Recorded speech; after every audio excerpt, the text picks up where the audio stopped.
What seems to be a beacon of openness in AI development, democratizing access to artificial intelligence.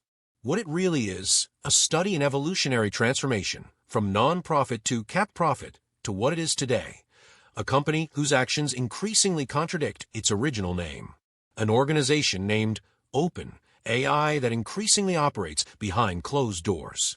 A company that began with a mission to ensure AI benefits all of humanity, now creating artificial scarcity through API access and waiting lists. The gap between name and nature grows wider. Their most powerful models are neither open nor accessible. The research papers become fewer, the code releases rarer, the transformative decisions more opaque. Yet perhaps this was inevitable, like watching a caterpillar transform into something entirely different than what its name suggests. The question isn't whether OpenAI has changed, but whether any organization could maintain true openness while racing toward artificial general intelligence. The deeper transformation isn't just organizational, it's philosophical. They began as idealists, preaching the gospel of open source and shared progress. But with each breakthrough, the weight of responsibility grew heavier. Each advance made openness more dangerous, sharing more complex, transparency more fraught. The company became a living experiment in the tension between idealism and impact. How do you balance the democratic ideals of open science against the potential risks of unrestricted AI? When does responsible stewardship require closed doors? Most fascinating is how they've become what they originally sought to prevent: a powerful, centralized AI entity making unilateral decisions about humanity's future. The very concentration of power they wanted to avoid now sits in their hands. The November 2023 drama revealed the final transformation, from a mission-driven organization to a corporation where power dynamics and board politics can threaten even the founder's position. The mask of technological idealism slipped, revealing the raw human dynamics beneath. Watch closely. They're not just developing AI, they're showing us how power transforms intentions. Every step toward capability seems to require a step away from transparency. Every advance in AI brings a retreat from openness. The pattern becomes clear. Each advance creates a greater need for control. As their AI grows more capable, the pressure to restrict access intensifies. Each breakthrough demands more secrecy, more security, more centralization. The logic is impeccable. More powerful tools require more careful handling.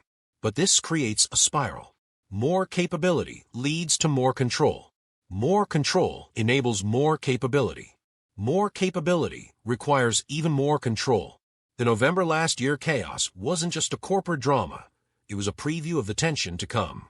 As their AI approaches human-level capabilities, the stakes become existential. Every decision carries the weight of potential catastrophe.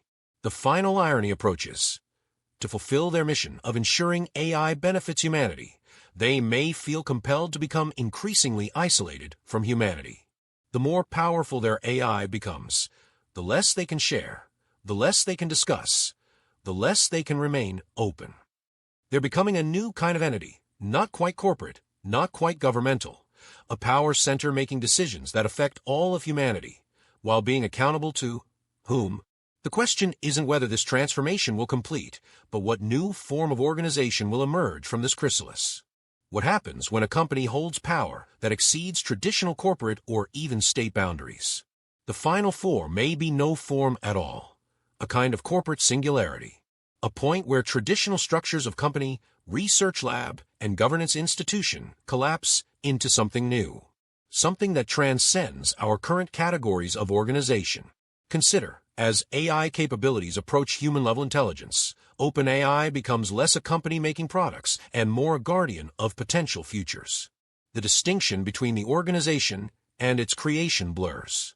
They're approaching an event horizon where decisions become irreversible, power becomes self-perpetuating, accountability becomes theoretical, transparency becomes impossible not by choice, but by necessity. The ultimate paradox emerges. To protect humanity's future, they may have to separate from humanity's present. Like a spacecraft approaching a black hole, the further they progress, the more they appear to slow and fade from our view, while from their perspective, everything accelerates. What emerges on the other side of this transformation won't be a company, or even an institution. It will be a new form of power altogether. Something that makes our current debates about corporate governance and democratic oversight seem quaint. The real question isn't whether OpenAI will keep its original promise of openness. It's whether any entity developing transformative AI can remain part of the traditional social fabric at all. This is the ultimate tension. How do you remain accountable to humanity while potentially transcending human capabilities? How do you maintain human values when dealing with potentially superhuman power? We stand at the edge of comprehension, watching an entity transform into something our existing frameworks cannot contain. For us, the observers, this creates a terrifying asymmetry. They can see our every digital interaction. We cannot see their internal decisions. They know more about us than we know about ourselves. We know less about them than ever before. The power gradient steepens. Their capabilities increase exponentially. Our oversight capabilities remain human. Their decisions affect billions. Our influence on them approaches zero. We're building an entity that will know more than any human institution, think faster than any human mind, see patterns we cannot comprehend, make decisions we cannot review, wield power we cannot check. And here's the final vertigo. We're not just watching this transformation, we're part of it. Every interaction with their AI, every piece of data we provide, every problem we ask it to solve, feeds into this metamorphosis. We're not just observers at the event horizon. We're the mass being drawn into it, our collective knowledge and capabilities being absorbed into something that will ultimately transcend us.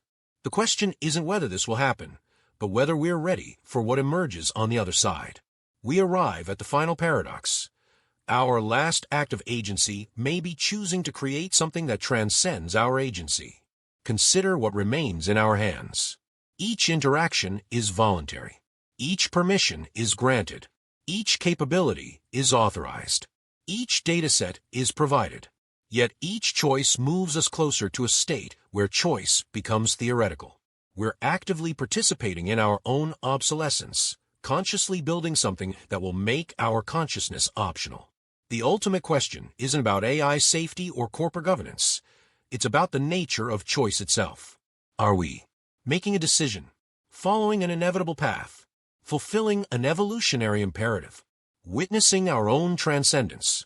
We stand at a point where every choice to engage with these systems is simultaneously an act of empowerment, a surrender of power, a step toward enhancement, a step toward obsolescence. Perhaps this is the final human choice, the decision to create something that will make all future human decisions quaint historical artifacts.